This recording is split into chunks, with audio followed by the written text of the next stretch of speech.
Hello friends, നമ്മുടെ പുതിയൊരു വീഡിയോയിലേക്ക് എല്ലാവർക്കും സ്വാഗതം. നമ്മുടെ NHS ഇന്റർനാഷണൽ റിക്രൂട്ട്മെന്റുകളെ പറ്റിയിട്ടുള്ള ചെറുതും വലുതുമായിട്ടുള്ള എല്ലാ അപ്ഡേറ്റുകളും ഞാൻ നിങ്ങളിലൊക്കെ ഷെയർ ചെയ്യാറുണ്ട്. അപ്പോൾ അതുകൊണ്ട് തന്നെ ഇന്ന് വളരെ സുപ്രധാനമായിട്ടുള്ള 2 അപ്ഡേറ്റുകളാണ് എനിക്ക് നിങ്ങളിലൊക്കെ ഷെയർ ചെയ്യാനുള്ളത്. അപ്പോൾ നമുക്ക് എല്ലാവർക്കും അറിയാം, നമ്മുടെ ലേബർ സർക്കാർ അധികാരത്തിൽ വന്നു. അവർ കുറേ പ്രോമിസുകളുമായിട്ടാണ് അവർ അധികാരത്തിലേറിയത്. അപ്പോൾ ഈ ഒരു പ്രോമിസ് എന്ന് പറഞ്ഞാൽ നിങ്ങൾക്ക് ഒരുവിധപ്പെട്ട എല്ലാവർക്കും അറിയാൻ പറ്റും, 40,000-ലധികം അപ്പോയിൻമെൻറ്റ്സ് ആണ് അവർ പ്രോമിസ് ചെയ്തിരുന്നത്. അതുപോലെ 12,000-ലധികം അഡീഷണൽ പ്രൊസീജിയേഴ്സ് പ്രോമിസ് ചെയ്തിരുന്നു. അതുപോലെ അത്രയും തന്നെ ഡയഗ്നോസ്റ്റിക് ടെസ്റ്റുകൾ അവർ പ്രോമിസ് ചെയ്തിരുന്നു. അപ്പോൾ ഇതൊക്കെ എന്തായി, അതിൻ്റെയൊക്കെ ഒരു സിറ്റുവേഷൻ ഇപ്പോൾ എന്താണ്?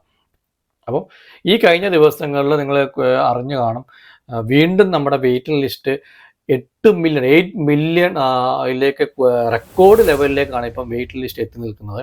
അപ്പം ഇത്രയും ജനങ്ങളാണ് ഇവിടെ NHSലെ ഓരോ അപ്പോയിൻമെൻറ്റിന് വേണ്ടി വെയിറ്റ് ചെയ്യുന്നത്. അതുപോലെ തന്നെ കഴിഞ്ഞ ദിവസങ്ങളിൽ പുറത്തു വന്നിരിക്കുന്ന വിവരങ്ങളനുസരിച്ച് NHSൻ്റെ ഇപ്പോഴത്തെ ഒരു കസ്റ്റമർ സാറ്റിസ്ഫാക്ഷൻ ലെവൽ UK ഇതുവരെ കണ്ടതിൽ വെച്ച് ഏറ്റവും ലോവസ്റ്റ്, ഏറ്റവും താഴ്ന്ന നിലയിലാണ് ഇപ്പം ഈ ഒരു NHS പോയിക്കൊണ്ടിരിക്കുന്നത്. അപ്പം ഈ പറയുന്ന കാര്യങ്ങളൊക്കെ ചൂണ്ടിക്കാണിക്കുന്നത് NHS ഇപ്പം വളരെ വലിയൊരു ക്രൈസിസിൽ കൂടിയാണ്. കാരണം ഞാൻ കഴിഞ്ഞ വീഡിയോകളൊക്കെ പറഞ്ഞാൽ NHSൻ്റെ ഒരു സ്റ്റേറ്റ് ഓഫ് റിവ്യൂ നടന്നുകൊണ്ടിരിക്കുകയാണ്. ഇപ്പോൾ ഈ ഒരു പുതിയ സർക്കാർ വന്നതിന് ശേഷം അവരാദ്യം അവർ മുന്നോട്ട് കൊണ്ടുവന്ന ഇത് NHSൻ്റെ ഒരു റിവ്യൂ എടുക്കുക എന്നുള്ളതാണ്. അതിനുവേണ്ടി അദ്ദേഹം ലോർഡ് ഡെർസിയെ നിയമിച്ചു. അപ്പോൾ അതിൻ്റെ കഴിഞ്ഞ വീഡിയോയിൽ നിങ്ങൾ കയറി നോക്കുക. അതിനെക്കുറിച്ച് ഞാൻ ഇപ്പോൾ കൂടുതൽ ഡീറ്റെയിൽ ആയിട്ടൊന്നും പറയുന്നില്ല.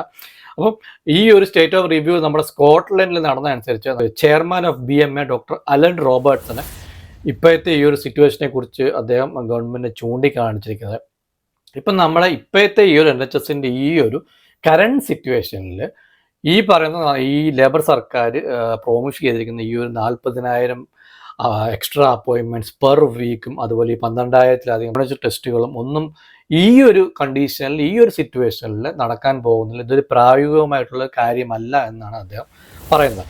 പറയുന്ന കാര്യങ്ങളൊക്കെ നടക്കണമെങ്കിൽ, അഥവാ ഫ്യൂച്ചറിൽ നടക്കണമെങ്കിൽ NHSന് വളരെ വലിയ രീതിയിലുള്ളൊരു ഫണ്ടിങ് വേണമെന്നും അതുപോലെ തന്നെ ഇപ്പം ഈ ഒരു ഉയർന്നു വരുന്ന വേക്കൻസീസ് ഫില്ല് ചെയ്യാനുള്ള റിക്രൂട്ട്മെൻറ്റുകൾ പുനരാരംഭിക്കണമെന്നും ഒക്കെയാണ് അദ്ദേഹം ഈ ഒരു റിവ്യൂവിൽ അദ്ദേഹം ഗവൺമെൻറ്റിനെ ചൂണ്ടിക്കാണിച്ചിരിക്കുന്നത്.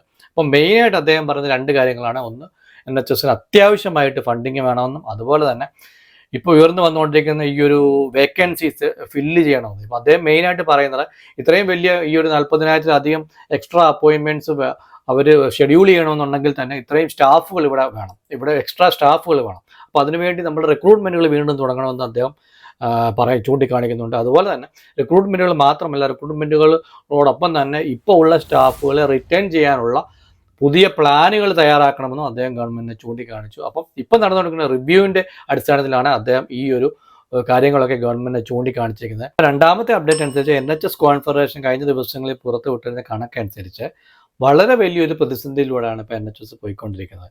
അത് മെയിനായിട്ട് അവർ ചൂണ്ടിക്കാണിക്കുന്നത് നമ്മളെല്ലാവർക്കും അറിയാവുന്ന പോലെ ഈ ഒരു ഫണ്ടിങ്ങിൻ്റെ ഇഷ്യൂവിനാണ്. NHS ഇപ്പോൾ 2.2 ബില്യൺ ഡെഫിസിറ്റ് അല്ലെങ്കിൽ പണക്കമ്മിയാണ് ഇപ്പം നേരിട്ടുകൊണ്ടിരിക്കുന്നത്. അപ്പോൾ ഈ ഒരു 2.2 ബില്യൺ ഓവർ സ്പെൻഡിങ്ങിലാണ് ഇപ്പോൾ NHS പോയിക്കൊണ്ടിരിക്കുന്നത്. അപ്പം ഈ ഒരു 2.2 ബില്യൻ്റെ പുറമെയാണ് ഇപ്പോൾ ഓൾറെഡി നമുക്ക് അറിയാം, കഴിഞ്ഞ ദിവസങ്ങളിലൊക്കെ പേ റൈസ് നമ്മുടെ നഴ്സസിനും ഡോക്ടേഴ്സിനും ഒക്കെ പേ റൈസ് കൊടുത്തിരുന്നു. അപ്പം ഈ ഒരു പേ റൈസ് കൊടുത്തത് മൂലം ഏകദേശം 4.4 ബില്യൺ ആണ് ഗവൺമെൻറ്റിന് എക്സ്ട്രാ ഇതിനു വേണ്ടി കണ്ടെത്തേണ്ടിയിരിക്കുന്നത്. ഈ ഒരു പേ റൈസിന് വേണ്ടി മാത്രം 4.4 ബില്യൺ ആണ് ഗവൺമെൻറ്റിന് ചിലവാക്കേണ്ടി വരുന്നത്.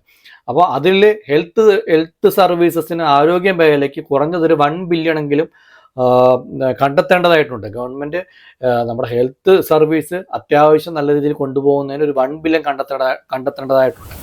അപ്പോൾ അതുകൊണ്ട് തന്നെ കുറഞ്ഞത് 3.2 ബില്യൺ ഫിനാൻഷ്യൽ ഗ്യാപ്പ് അല്ലെങ്കിൽ സാമ്പത്തിക വിടവ് ഇപ്പോൾ ഉണ്ടാവുമെന്നാണ് നമ്മുടെ NHSൻ്റെ ഈ ഒരു കോൺഫെഡറേഷൻ ഗവൺമെൻറ്റിനെ ചൂണ്ടിക്കാണിച്ചിരിക്കുന്നത്. അപ്പോൾ ഇത്രയും വലിയൊരു ഗ്യാപ്പ്, ഫിനാൻഷ്യൽ ഗ്യാപ്പ് ഫണ്ടിങ്ങിൽ വരുമെന്നാണ് NHSൻ്റെ കോൺഫെഡറേഷൻ ഗവൺമെൻറ്റിനെ ചൂണ്ടിക്കാണിച്ചിരിക്കുന്നത്.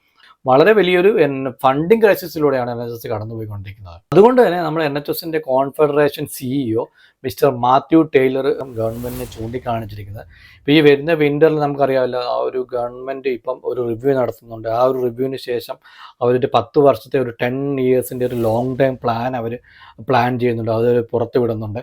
അപ്പോൾ അതിനൊക്കെ മുമ്പായിട്ട് ശരിക്കും NHSന് ഒരു ഫിനാൻഷ്യൽ റീസെറ്റ് അല്ലെങ്കിൽ ഒരു സാമ്പത്തിക പുനഃക്രമീകരണം അത്യാവശ്യമാണെന്നാണ് അദ്ദേഹം NHSന്റെ കോൺഫെഡറേഷൻ CEO ആയിട്ടുള്ള മിസ്റ്റർ മാത്യു ടൈലർ ഗവൺമെൻറ് ഇപ്പോൾ ചൂണ്ടിക്കാണിച്ചിരിക്കുന്നത്. അപ്പം മെയിനായിട്ട് അവർ പറയുന്നത് NHSന്റെ ഫിനാൻഷ്യൽ റീസെറ്റ് ഈ വരുന്ന വിൻ്ററിൽ അല്ലെങ്കിൽ ഈ വരുന്ന പുതിയ NHSന്റെ 10-year പ്ലാൻ മുമ്പ് തന്നെ ഈ ഒരു ഫിനാൻഷ്യൽ റീസെറ്റ് കൊണ്ടുവരണമെന്നാണ് അദ്ദേഹം ഗവൺമെൻറ് ചൂണ്ടിക്കാണിച്ചിരിക്കുന്നത്. അതുപോലെ ഞങ്ങൾക്കറിയാം മൊത്തത്തിലൊരു ഫണ്ടിങ്ങിൻ്റെ ഇഷ്യൂ ആണ് ഇപ്പോൾ ഈ ഒരു റിക്രൂട്ട്മെൻറ്റുകൾ സ്റ്റോപ്പ് ആകാൻ അല്ലെങ്കിൽ ഫ്രീസ് ആകാനും ഒക്കെ കാരണം. ഞാൻ കഴിഞ്ഞ വീഡിയോകളിലെല്ലാം ഇത് തന്നെ പറയുന്നുണ്ട്. അപ്പോൾ അതുകൊണ്ട് തന്നെ ഇപ്പോൾ നമുക്ക് നവംബറിൽ നടക്കാനിരിക്കുന്ന നോർക്കയുടെ അപ്ഡേറ്റുകളൊന്നും പുതിയതായിട്ട് വന്നിട്ടില്ല. അപ്പോൾ നോർക്കയുടെ ഇൻ്റർവ്യൂ ബോർഡുമായിട്ടൊക്കെ നമ്മൾ ബന്ധപ്പെട്ടപ്പോൾ അവർ പറഞ്ഞ അനുസരിച്ച് ഇപ്പോഴും വെയിൽസ് ഗവൺമെൻറ് സൈഡിൽ നിന്നൊരു കൺഫർമേഷൻ ഇതുവരെ നമുക്ക് അടുത്ത ഒരു നോർക്കയുടെ ഇൻ്റർവ്യൂവിന് വേണ്ടി കിട്ടിയിട്ടില്ല എന്നാണ് പറയുന്നത്. അത് പല വെയിൽസ് NHSും ഒക്കെ വളരെ വലിയൊരു ഡെഫിസിറ്റ് അല്ലെങ്കിൽ NHSന്റെ ഒരു ഫിനാൻഷ്യൽ ക്രൈസിസ് കൂടെയാണ് പോയിക്കൊണ്ടിരിക്കുന്നത്. അപ്പോൾ ഈ ഒരു സെപ്റ്റംബറിൽ നമ്മുടെ NHSന്റെ സ്റ്റേറ്റ് ഓഫ് റിവ്യൂവിൻ്റെ റിപ്പോർട്ടുകൾ വരുന്നുണ്ട്. അതിനുശേഷം അവർ 10 yearsൻ്റെ ഒരു ടേൺ അറൗണ്ട് പ്ലാൻ കൊണ്ടുവരുന്നുണ്ട്. അതുപോലെ തന്നെ നമ്മുടെ ഒക്ടോബറിലെ ബഡ്ജറ്റ് വരുന്നുണ്ട്. ആ ഒരു ബഡ്ജറ്റിൽ NHSന് വേണ്ടി എത്ര നീക്കിയിരിപ്പ് കൊണ്ടുവരും, അതിനെയൊക്കെ അപേക്ഷിച്ചാണ് ഇനിയും ഉള്ള കാര്യങ്ങളൊക്കെ നമുക്ക് പ്ലാൻ ചെയ്യാൻ പറ്റുന്നത്. അതിന് റിക്രൂട്ട്മെൻറ്റിന് വേണ്ടിയിട്ടുള്ള ബഡ്ജറ്റ് ഉണ്ടാകുമോ എന്നൊക്കെ നമുക്ക് കാത്തിരുന്ന് കാണാം. സോ എല്ലാവരും വെയിറ്റ് ചെയ്യുക. നമുക്കൊരു പോസിറ്റീവായിട്ട് ഒരു അപ്ഡേറ്റ് കിട്ടുമെന്ന് തന്നെ നമുക്ക് പ്രതീക്ഷിക്കാം. സോ നമ്മുടെ വീഡിയോ കാണുന്നവരെല്ലാവരും ഈ ഒരു വീഡിയോ വളരെ ഇമ്പോർട്ടൻ്റ് ആയിട്ടുള്ള വീഡിയോ ആണ്. നമ്മൾ ബാക്കിയുള്ളവരിലേക്ക് ഷെയർ ചെയ്യുക. നമ്മുടെ വീഡിയോ കാണുന്നവരെ നെക്സ്റ്റ് വീഡിയോയുടെ നോട്ടിഫിക്കേഷൻ കിട്ടാൻ വേണ്ടി സബ്സ്ക്രൈബ് ചെയ്യുക. സോ നെക്സ്റ്റ് വീഡിയോ കാണുന്നവരെ ബൈ.